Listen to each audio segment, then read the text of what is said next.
نحمده ونصلي ونسلم على رسوله الكريم أما بعد.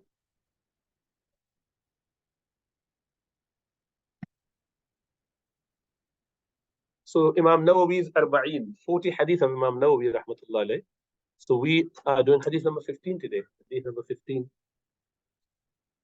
فعن أبي هريرة رضي الله تعالى عنه أن رسول الله صلى الله عليه وسلم قال من كان يؤمن بالله واليوم الآخر فليكن خيرا أو ليصمت ومن كان يؤمن بالله واليوم الآخر فليكرم جاره ومن كان يؤمن بالله واليوم الآخر فليكرم ضيفه.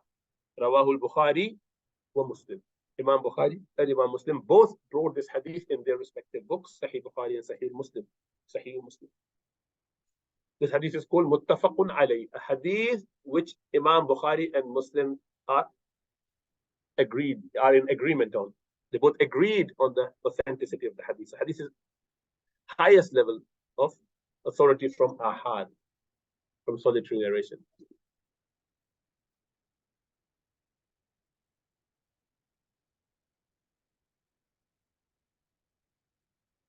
On the authority of Abu Hurairah, Rasulullah said, whoever believes in Allah and the last day should speak good things or keep silent. You either say something good or stay quiet.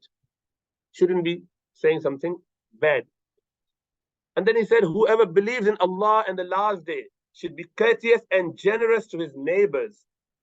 And then whoever believes in Allah and the last day should be courteous and generous to his visitors, his guests.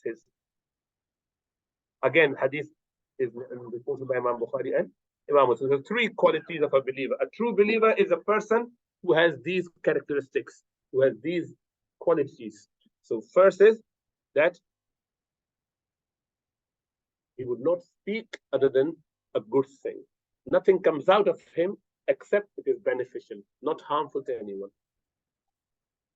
And likewise, he's a person who would be generous and gentle and kind to his neighbors and finally to his guests, all three. So we have to watch our speech.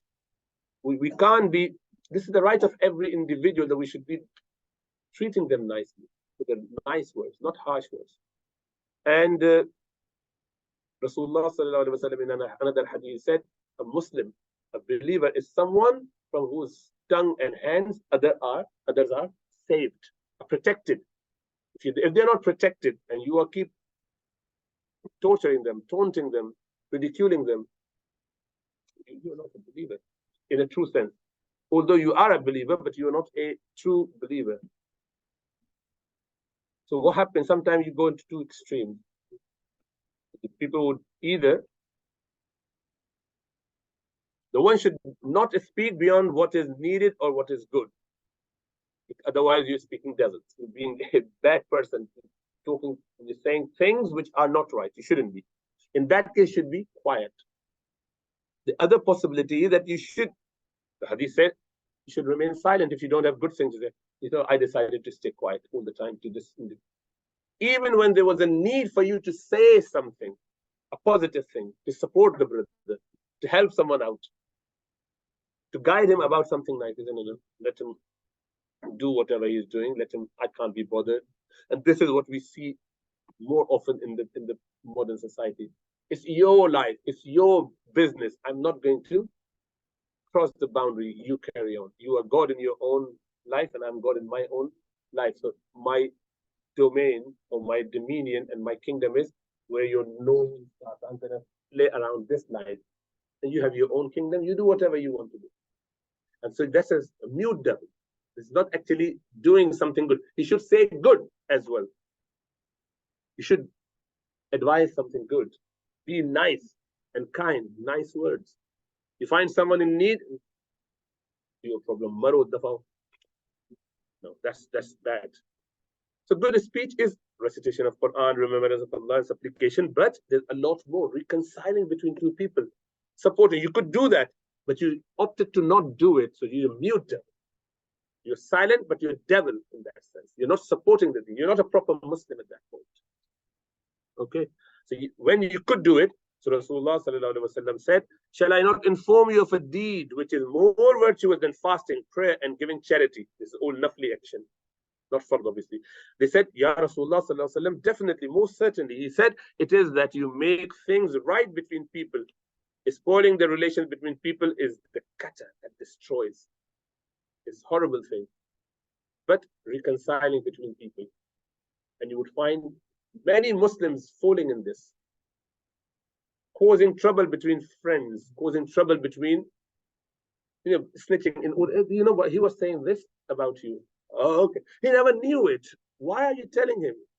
So that you stay with good terms with me and no more with him. That this means that you are in this business of causing trouble between people. Not good. Not okay at all. Husband and wife, many people in and around would try and cause that rift. Oh, but your wife was saying this about you. The other day she was, why are you telling all this? Unless someone is in gross error, haram stuff, why would you want to mention any of that? As bahu ke darmiyan to subah sham yahi hota. That's their right. They think this is why we created mother-in-law and the daughter-in-law. They think that that's the role we are playing. The minute they see, they just come in there. Action. This dog ahead with each other. Very bad. Never do that. And unfortunately, men are not wise enough to understand this, and they become party to it. Mom says something about wife, they go to her. Why did you do this to my mom? Wife says something, and they go to mom and do the same thing, and they've been beaten up by both sides. Family is completely ruined, spoiled. And that's because you are the most crazy person out there in the family, where you were supposed to be the most intelligent. You are the qawwam of the family, the maintainer of the family. And maintainer is just completely floppy. The central pole, the tent was erected on, is completely floppy like this. What would you do? So you are the one to be blamed. It's never between mom and wife. They're completely different. And you are not there to reconcile between them. You're there to behave sensibly and let them have their good relationship with each other. And they would have. Don't say to your wife on the first night, I can accept everything. Don't say anything against my mother. Don't. That's the first thing. Oh, okay, so we are party now. Okay, you and my mom. Me and your mom. So we are against each other now. You made them enemies on the day one because I am siding that. I said to your mom, subhanallah. You said, we are husband and wife. That's your mom-in-law. You deal with her. That's your daughter-in-law. You are together. Do whatever, and let them be friends with each other. Don't make them rivals at all. And this is what men does many a time. You don't need to be just there. Stay quiet. If you don't know, ask me. Or ask someone who's sensitive enough to know with the counseling and things. Don't do that. They've all ruined their family by doing that, by the way. So youth, you should learn. Those who are not married, they should learn and not repeat their mistakes. They're already in trouble with that. All of them. I know them all. So that's crazy. That's crazy. So behave sensibly, gently. So the people who come and try to break that relationship, there was a sheikh. Someone came to him and said, Ya sheikh, so-and-so person was backbiting you. He was saying this about you. Sheikh said, MashaAllah, I actually admire him better than you. Because he said whatever he said, and he has the courtesy to not say it to hurt me. You are here hurting me about this. Are you my friend or enemy? He's better off. At least he's committing a sin. But with that sin, I'm getting reward. Him backbiting me, giving me reward. You get the reward if someone backbites you. But you telling me and torturing me, neither are you getting any reward of that, and nor am I getting any respite from you. So who is better? At least he's not hurting me. Likewise, commanding good and forbidding evil, obviously Rasulullah sallallahu alaihi wasallam considered to be the best action. Giving best advice to people, this is the right of a believer. All of those are good things. So you shouldn't be mute devil, not telling anything, not saying anything good to people. Go, tell them nicely, go. But know first, whatever you're saying is right. You have to have that knowledge, that compassion, that care, and that sense of propagating the knowledge to the right people in the right way at the right time. Not all the time, not without thinking. And likewise, obviously, striving Islamic teaching, even to the non-Muslims, to the Muslims, giving them the da'wah. Yes, if all of that is not possible, if there's trouble after trouble, and if you think that I cannot say anything good, then stay quiet. Don't corrupt it. Don't mess. And these are some of the examples of harmful speech. We've tackled all of that in our Surah Hujurat discussion. 6 major ones were discussed there.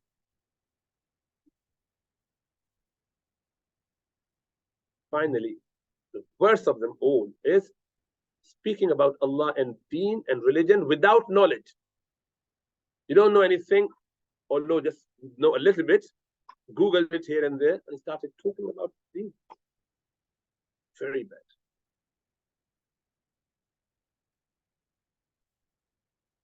And you know what? Every bad thing emanates from this. So for shirk, bad things, they come from people speaking without knowledge. Shouldn't do.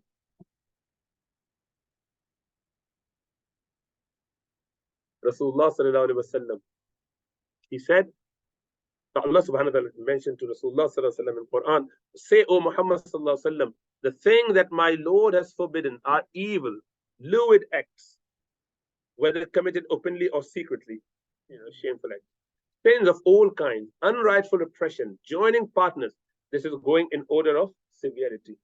With Allah for which He has given no authority, and saying things about Allah of which you have no knowledge. Speaking about deen or Allah subhanahu wa ta'ala without knowledge is considered a very, very big sin. A shaitan, again in Quran, Allah says, shaitan commands you only which is evil and lewd, and that you should say about Allah that you have no knowledge about. The second, so that was the first thing. Speak something good, advise something good, or stay quiet. Don't use your language or speech in bad way at all. Second, neighbors. Abu Bakr al-Jazairi rahmatullah alayhi mentioned, you have to demonstrate your good character towards your neighbors by doing what? Helping them out whenever they need help.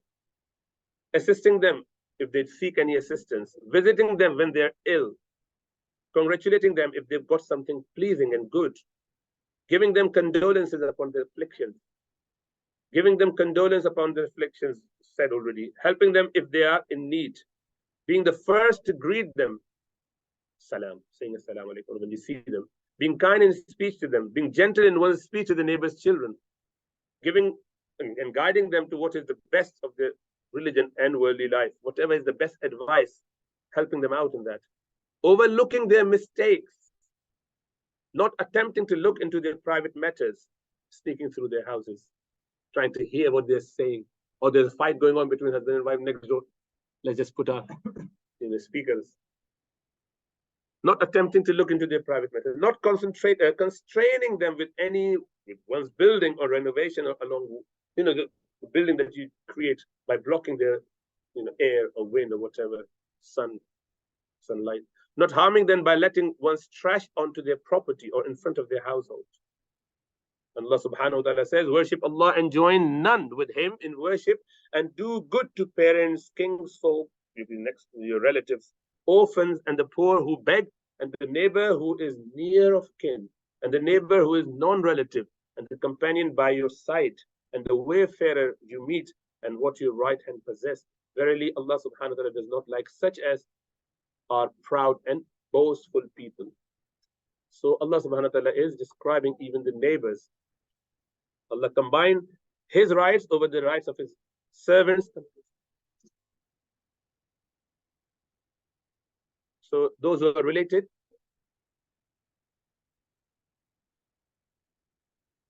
especially your parents, those who are weak and in need, those who you see on regular basis, like your neighbors, those who you see on a temporary basis, while you're traveling, and your slaves.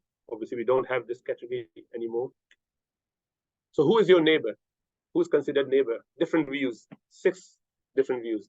40 houses in each direction. They're all considered your neighbor. You should respect, honor, care for them.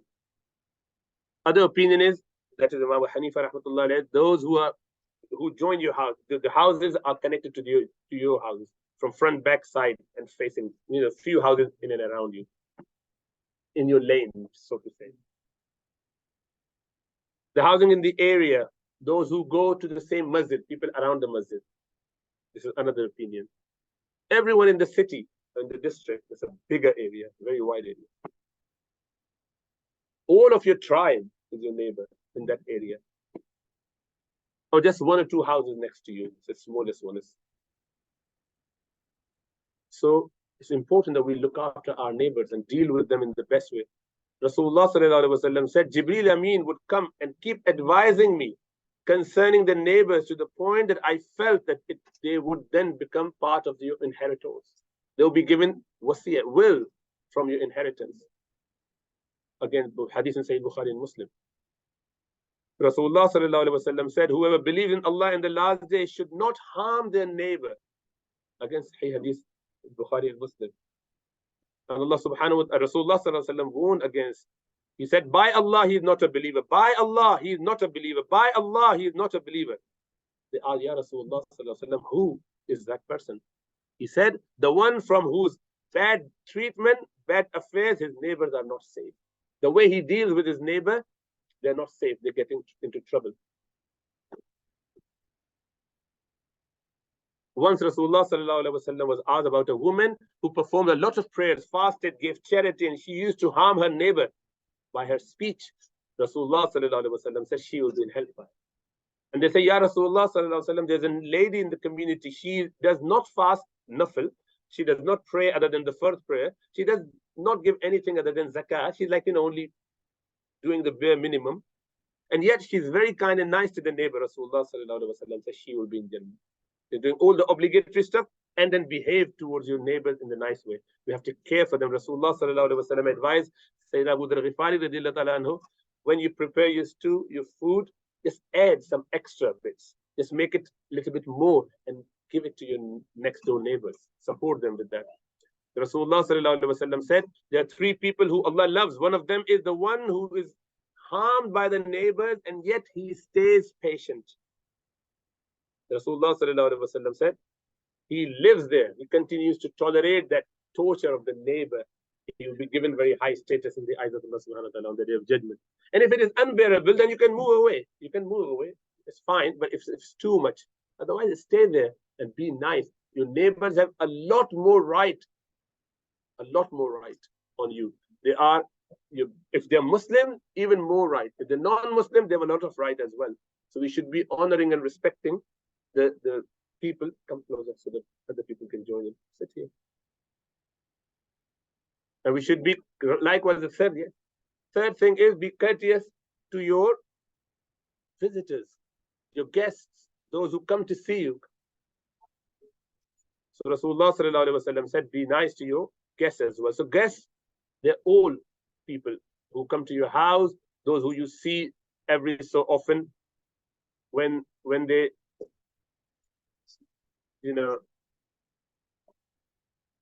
when they become your guests. Okay, so to help them out. Now, how many days they remain guests? Ideally for 3 days maximum. Shouldn't stay after that. 3 days is long enough to be honored. Okay, then it becomes burdensome.